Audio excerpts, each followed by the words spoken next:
Toss আর খেলা শুরুর মাঝামাঝি সময়ের ঘটনা সেটি। ঘোষিত একাদশে না থাকা মাহমুদুল্লাহকে দেখা গেল মাঠে নেমে পড়তে। সঙ্গী spin bowling coach Mushtaq Ahmed দুজনে মিলে শুরু করে দিলেন হালকা রানিং।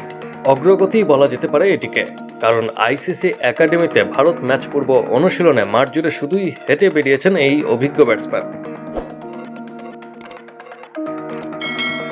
এভাবে ফিট হওয়ার পথে একটু একটু করে এগোতে থাকা মাহমুদুল্লাহকে ছাড়াই 14 মাস পর কোনো ওয়ানডে খেলতে নামে বাংলাদেশ। 2023 সালে নিউজিল্যান্ড সফরে দলে ছিলেন না তিনি, তবে এরপর সব ম্যাচই খেলেছেন নিজের ক্যারিয়ারের শেষ বৈশ্বিক টুর্নামেন্টে পা রাখা ক্রিকেটার।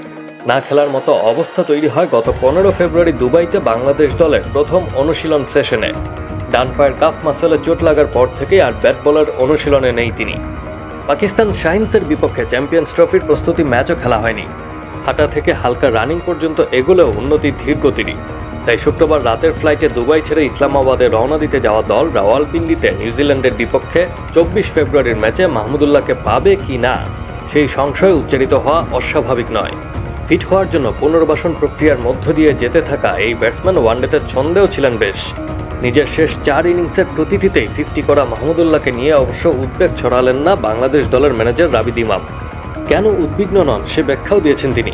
চোট পাওয়ার পরপরই আমরা ওর কাফ মাসলের স্ক্যান করিয়েছি, ওর কোনো কিছুই ছেড়েনি বলেই নিশ্চিত হয়েছি আমরা, তবে অস্বস্তি আছে কিছুটা, সেজন্যই খেলছে না। পুনর্বাসন চলছে ওর, ঠিকমতো দৌড়ানোর মতো অবস্থায় গেলেই খেলতে পারবে সে। ক্রিকেটারদের চোট ব্যবস্থাপনার দায়িত্বে থাকা বিভাগের একজন জানিয়েছেন কাফ মাসলের গ্রেড 1 ইনজুরি সারতে 1 থেকে 2 দিন লাগে। ভারতের বিপক্ষে ব্যাটিংয়ের সময় সেই পর্যায়ের চোটেই পড়েছেন তাওহিদ হৃদয়, তবে গ্রেড 2 পর্যায়ের চোটে 7 থেকে 10 দিনও সময় লাগে। এর মধ্যেই 6 দিন পার করে দেওয়া মাহমুদুল্লাহর চোটও এই গ্রেডেরই।